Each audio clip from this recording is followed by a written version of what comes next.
მსოფლიო ამბებს წარმოგიდგენთ Global Auto Import-ი. Დადროა ვისაუბროთ რა მოხდა მსოფლიოში და დავიწყოთ ისევ ამერიკის შეერთებული შტატებით და პრეზიდენტ დონალდ ტრამპის განცხადებით, რომელმაც თქვა, რომ უახლოესი 10 დღის განმავლობაში გადაწყვეტს და მიიღებს გადაწყვეტილებას სამხედრო დარტყმების, პოტენციური სამხედრო დარტყმების შესახებ, რომელიც ირანის წინააღმდეგ უნდა განხორციელდეს. მას არ დაუკონკრეტებია თუ რომელი ობიექტები შეიძლება ამოიღოს სამიზნეში, რაც ბუნებრივია, ამას არ დააკონკრეტებდა დონალდ ტრამპი, ასევე არ უსაუბრია, რომელი ბაზებიდან შეიძლება განხორციელდეს ეს შეტევები, თუმცა ფაქტი ერთია, რომ მან აღნიშნა, რომ ეს უფრო მასშტაბური იქნება, ბევრად ვიდრე 2025 წელს განხორციელებული შეტევა, მაშინ მხოლოდ ბიორის სპირიტებით დაიბომბა ირანის ბირთვული ინფრასტრუქტურა, რომელიც წლების განმავლობაში ვითარდებოდა. ასევე მნიშვნელოვანია, რომ ნაბიჯით ოფიციალური ვაშინგტონი ცდილობს აიათოლას ხელისუფლებას მიანიშნოს, რომ მისი პრინციპში ცვლილება სურს, იმიტომ რომ ჟენევის მოლაპარაკებები, რომელიც ამ რამდენიმე დღის წინ გაიმართა, მას თუ ისე სახარბიელო შედეგი დასრულდა ამერიკის შეერთებული შტატებისთვის, კი გაკეთდა განცხადებები, რომ საომოლო თანამშრომლობაზე შეთანხმდნენ, თუმცა ყოველ შემთხვევაში ესკალაცია მოყვა ამ თემას, იმიტომ რომ იქ რეალურად არის პუნქტები და წითელი ხაზები დონალდ ტრამპისთვის, როგორც აღნიშნავენ, რომელზეც ირანი უბრალოდ არ თანხმდება, არ აღიარებს ამ ყველაფერს და ირანი მხოლოდ თანახმა იმაზე, რომ შეწყვიტოს ურანის გამდიდრება და შეწყვიტოს ატომური იარაღის შექმნაზე მუშაობა, რადგან ყოველთვის თანახმა ისედაც. ამას ეს გვითქვამს, რომ 10-ჯერ არის დათანხმებული ირანი. შესაბამისად, ეს არ არის მისაღები ამერიკის შეერთებული შტატებისთვის. შეერაღებული კონფლიქტის დაწყების მზარდი საფრთხის ფონზე ნედლი ნავთობის ფასმა მოიმატა, გაძვირებულია როგორც ბრენტი, ასევე WTI-ის ღირებულება და ამ შემთხვევაში 1.86%-ია მატება ბარელზე $66 და ბარელზე ასევე $71-მდე გაიზარდა WTI-ის ღირებულება. მნიშვნელოვანია უფრო მეტი ზრდის მოლოდინი ჰქონდათ საინვესტიციო ფონდებს, ელოდნენ დაახლოებით 10%-იან ნახტომს, მაგრამ რაღაცა ბაზარი არის უკვე შეგუებული ამოცემულობას, რომ ირანს თავს დაესწრება ამერიკა და რაღაცა ფასიც ასახულია.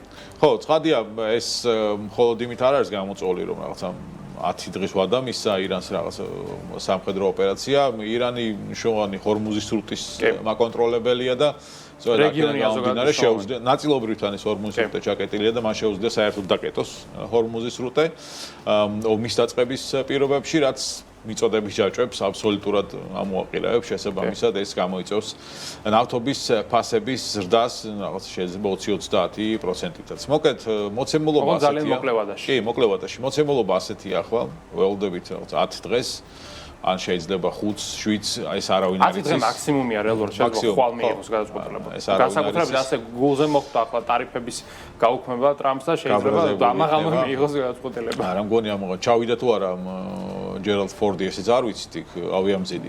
ალბათ ადგილზე რო იქნება, მე უფრო მარტივი იქნება, თუმცა ვიცით რომ სამხედრო ძალების მობილიზება პრინციპში უპრეცედენტოდ მასშტაბური ახლა ირანისკენ და შესაძლოა ბოლო აწლეულია ასეთი მობილიზაცია არ გვენახავს. კი.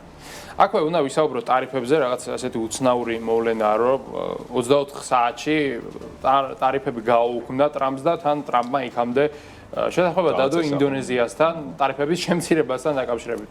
ეს შეთანხმება შეგვიძლია ვთქვათ, რომ არაკონსტიტუციურია, მაგრამ სავარაუდოდ ის მაინც დარჩება, რადგანაც როგორც თქვით, კონგრესის გზით ტარიფები მაინც გამოჩნდება, ამიტომაც მათ გაქრობაზე ფსონი დიდად არ უნდა დავდოთ. მოკლედ, რაც მოიცავს შეთანხმება. ამერიკა 32%-დან 19%-მდე შეუმცირებს ინდონეზიას ტარიფებს და რამდენიმე პროდუქტს, მათ შორის ზეთს, ტექსტილს, ყავასა და კაკაოს საერთოდ გაათავისუფლებს ტარიფებიდან, რადგანაც დიდი რაოდენობით ყიდულობს ამას ამერიკა და სჭირდება რეალურად ეს პროდუქტები თანაც ინფლაციის კონტროლისთვის მნიშვნელოვანია სურსათის გაიაფება. 90 დღეში მოხდება ეს ყველაფერი. საპასუხოდ ამისა ინდონეზიასაც მოუწევს გარკვეული ნაბიჯების გადადგმა. ერთ-ერთი პირველი არის რომ ის ამერიკული პროდუქციისა და სერვისების წინააღმდეგ ყველაფერს გააუქმებს, რაც კი შეზღუდვები და ტარიფები აქვს. ანუ ამერიკა ბარიერის გარეშე შევა ფაქტობრივად ინდონეზიის ბაზარზე კი ნულზე ჩამოვა და ამასთან ინდონეზიური კომპანიები იღებენ ვალდებულებას, რომ ამერიკის ეკონომიკაში მომდევნო წლებში განახორციელებენ დაახლოებით 38.9 მილიარდი დოლარის ინვესტიციებს.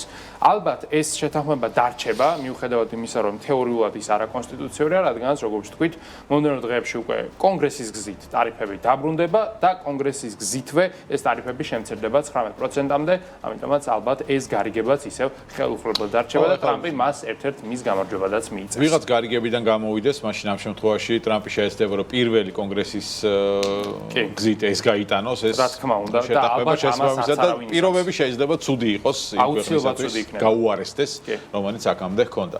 კარგი, ამერიკის შეერთებულ შტატებზე კიდევ ერთი ამბავიც რომელიც უკავშირდება ეკონომიკური ზრდის ტემპს 2025 წლის მეოთხე კვარტალში მკვეთრად შენელდა და წლიწილში 1.4% შეადგინა სტატისტიკის სამსახურის მიერ გასაჯეროებული მაჩვენებელი Wall Street-ის ანალიტიკოსების შეფასებას და მოლოდინის მნიშვნელოვნად ჩამორჩება 2.8% იყო დაახლოებით მოლოდინი მით უმეტეს ძალიან დიდი აცენა. ხო, თუ გავითვალისწინებთ იმას, რომ 4.4% იყო მესამე კვარტალში ზრდა, შესაბამისად ანალიტიკოსები ელოდნენ, რომ შენელდებოდა, მაგრამ 2.8%-მდე და მივიღეთ ამის ნახევარი, რეალურად 1.4%. რა თქმა უნდა, ეს განპირობებული იყო, ერთ-ერთი მთავარი მიზეზი იყო შატდაუნი, რომელიც რეკორდულად დიდხანს გაგრძელდა ამერიკის შეერთებულ შტატებში. ნახევარი კვარტალი იყო შატდაუნი. ნახევარი კვარტალი შატდაუნი იყო, ამან განაპირობა ხარჯების შემცირება, სამთავრობო არ მუშაობდა, პროექტები შესაბამისად გაჩერებული იყო და ამან ნეგატიური გავლენა იქონია ეკონომიკურ ზრდაზე.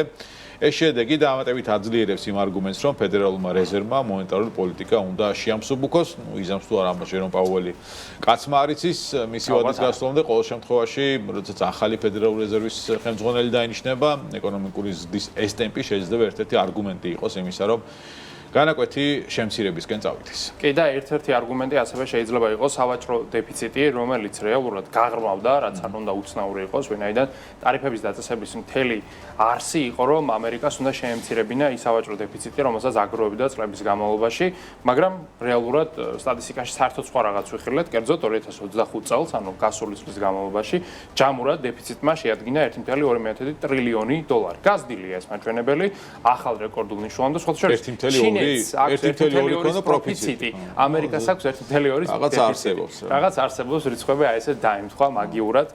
პროფიციტი და დეფიციტი უნდა გავმარტოთ, რა თქმა უნდა, დეფიციტი იმაზე მიუთითებს, რომ ქვეყანა უფრო მეც ყიდულობს იმპორტის გზით, ვიდრე ექსპორტზე გააქვს თავისი პროდუქტი და საქონელი.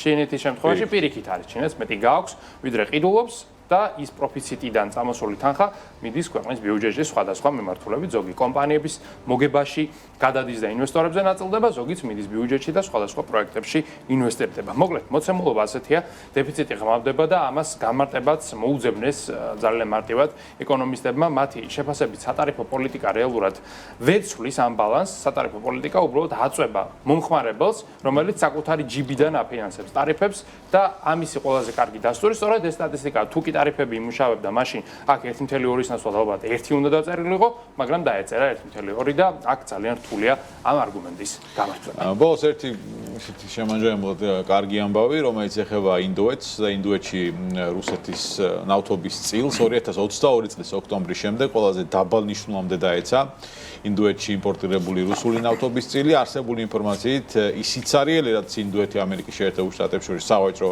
შეთანხმების დაანონსების შემდეგ შეიქმნა შეავსო საუდის არაბეთმა ტრადიციულმა ასე ვთქვათ მიმწოდებელმა ინდოეთისთვის და დაიბრუნა ლიდერობა. არსებული ინფორმაციით ამჟამად ინდოეთში ნავთობის იმპორტის 55% სწორედ ამ არაბულ ქვეყანაზე მოდის, მაშინ როცა რუსეთის მიწოდება არის 21%-მდე შემცირებული. და სავაჭრო გარიგების ოფიციალური ხელმოწერის შემდეგ კიდევ უფრო დაიკლებს მოსაოდნელია, რა თქმა უნდა, რუსული ნავთობის იმპორტი. ეს მოცემულობა განსაკუთრებით მძიმეა ცხადია კრემლისთვის, რადგან რუსეთ-უკრაინის ომის დაწყების შემდეგ ქვეყნისათვის ნავთობის ერთ-ერთი მსხვილი შემწყიდველი იყო ინდოეთი. ინდოეთი გლობალურად მეორე შემწყიდველია ჩინეთის შემდეგ და რუსეთისთვის ის ძალიან მნიშვნელოვანი ბაზარი იყო. ომის მანქანა სწორედ ამ ფულითაც ფინანსდებოდა, მათ შორის შესაბამისად ამ ფულის მოკლება რუსეთის ბიუჯეტისთვის და ზოგადად ქვეყნისათვის საკმაოდ მძიმე იქნება. ინდოეთის ენერგეტიკის სამინისტროს ინფორმაციით იანვარში რუსული წიაღისეული საწვავის იმპორტი 23.5% დღეში 1.1 მილიონ ბარელამდე შემცირდა. ანალიტიკოსების შეფასებით მარტისთვის ეს იქნება 800,000 ბარელის ფრაგმენტში, ანუ კიდევ -300,000 ბარელი დღიური მიწოდება. ამ პროგნოზს კი ამყარებს ფაქტი, რომ წამყვანმა ინდურმა ნავთობგადამამუშავება ქარხნებმა საუდის არაბულ მხარესთან მსხვილი კონტრაქტების დადება აქტიურად დაიწყეს. სავარაუდოა, რომ რუსული პოზიციების შესუსტებაში წვლილს შეიტანს ვენესუელური ნავთობიც, რომლის იმპორტზე მიმდინარეობს მოლაპარაკებები ამერიკის შეერთებულ შტატებსა და ინდოეთს შორის. შესაბამისად, ვენესუელის ნავთობის მნიშვნელოვანი დანამატი იქნება ერთის მხრივ ინდოეთისთვის და დანაკლისი რუსეთისთვის, რომელსაც ეს ბაზარი ნელ-ნელა ხელიდან ეცლება. სოფლიო ამბებს წარმოგიდგენთ Global Auto Import-ი.